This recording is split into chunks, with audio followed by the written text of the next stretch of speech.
So, today we're not just looking at some historical figure. We're actually diving into a real mystery. We're talking about a man whose name is practically synonymous with mathematics, but whose life is totally shrouded in secrecy and, well, legend. And get this, a motto from his society really sums it all up. For them, geometry wasn't about solving practical problems for money, the sixpence. No, it was a platform, a way to climb higher, to elevate your soul.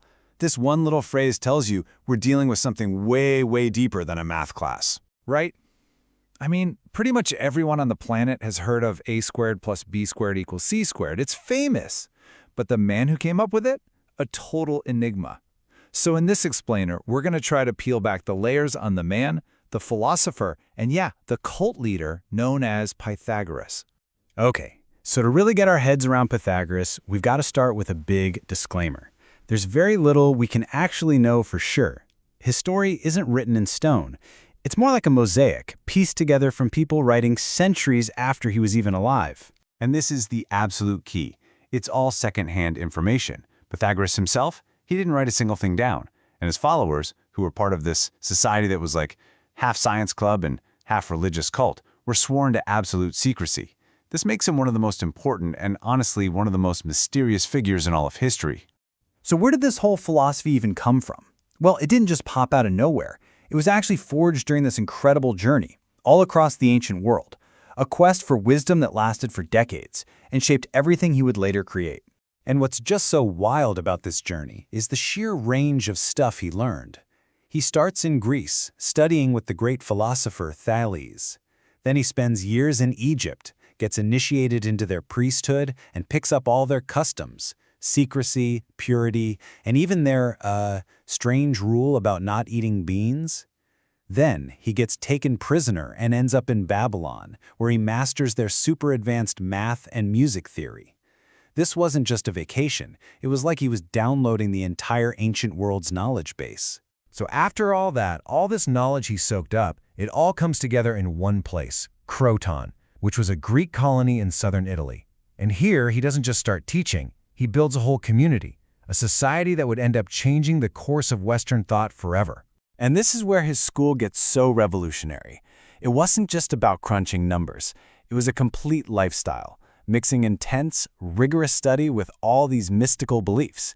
And get this, for the time, it was incredibly progressive, open to both men and women. In fact, several women who studied there became famous philosophers themselves. So, the society wasn't a free-for-all. It had this really clear two-level structure. You had the inner circle, the mathematikoi, and these were the true believers. They lived together, gave up all their personal property, and learned the deepest secrets directly from Pythagoras. Then you had the outer circle, the acousmatics. They were kind of like day students. They could live at home and didn't have to follow all the strictest rules. And the beliefs of this group, wow, they were a fascinating mix for sure. Of course, loyalty and secrecy were number one. But look at these other ideas. Philosophy wasn't just for thinking. It was a tool to purify your spirit. They believed in reincarnation, that your soul could be reborn as, well, anything, even another animal. And then there's this huge scientific leap. They figured out that the brain, not the heart, is where the soul lives. Pretty advanced stuff. So you have this kind of strange, secretive community, right? And out of it comes one of the most powerful ideas in all of history. At the very heart of it was one simple, beautiful concept, that the entire universe could be understood through numbers. The philosopher Aristotle really hit the nail on the head here. For the Pythagoreans, reality, at its deepest, most fundamental level, was math. The universe wasn't just described by numbers, it was literally made of them.